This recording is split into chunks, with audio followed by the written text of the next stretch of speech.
Also a member of SAG-AFTRA. She's an actor in town. She's been a member of the actors' unions for over 20 years. She has served several terms on the AFTRA local board and has served on the local and national convention of EEO committees of AFTRA. And she has a very compelling story. So please welcome Eve Black. Hi, everyone. On the evening of January 11th, 1966, my 78-year-old great-grandmother, Adelina Hamlet, was driving in a car after attending a civil rights meeting in Greenwood, Mississippi. With her was Berdia Kegler, another civil rights activist who had been the first black person to cast a vote in Tallahatchie County since Reconstruction.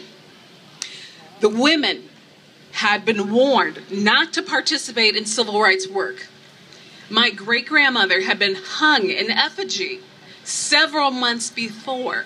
In spite of the threats, they attended a secret meeting with Representative Senator Robert F. Kennedy's office to discuss civil rights and poverty issues. Later that night, the car was found alongside the road, having driven off the pavement. Both Adelina and Berdia was dead, but the fact was that both women had been decapitated and my great-grandmother's arms had been severed from her body, which would suggest that they did not die in a simple car accident.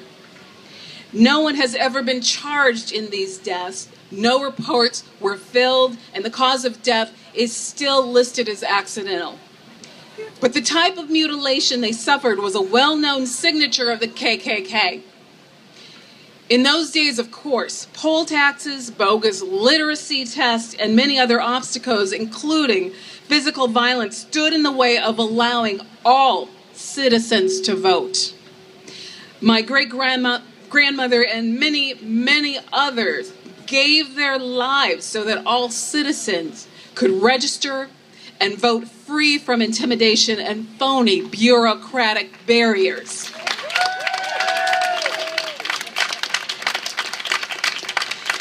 The voter ID amendment would make it harder for the elderly, people of color, students, and absentees to vote. It would dishonor the sacrifices of those who have gone before us.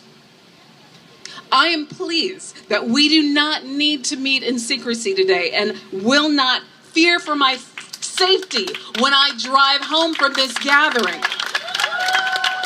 But this amendment would be a giant step backwards from universal voting rights, and it must not pass. No way.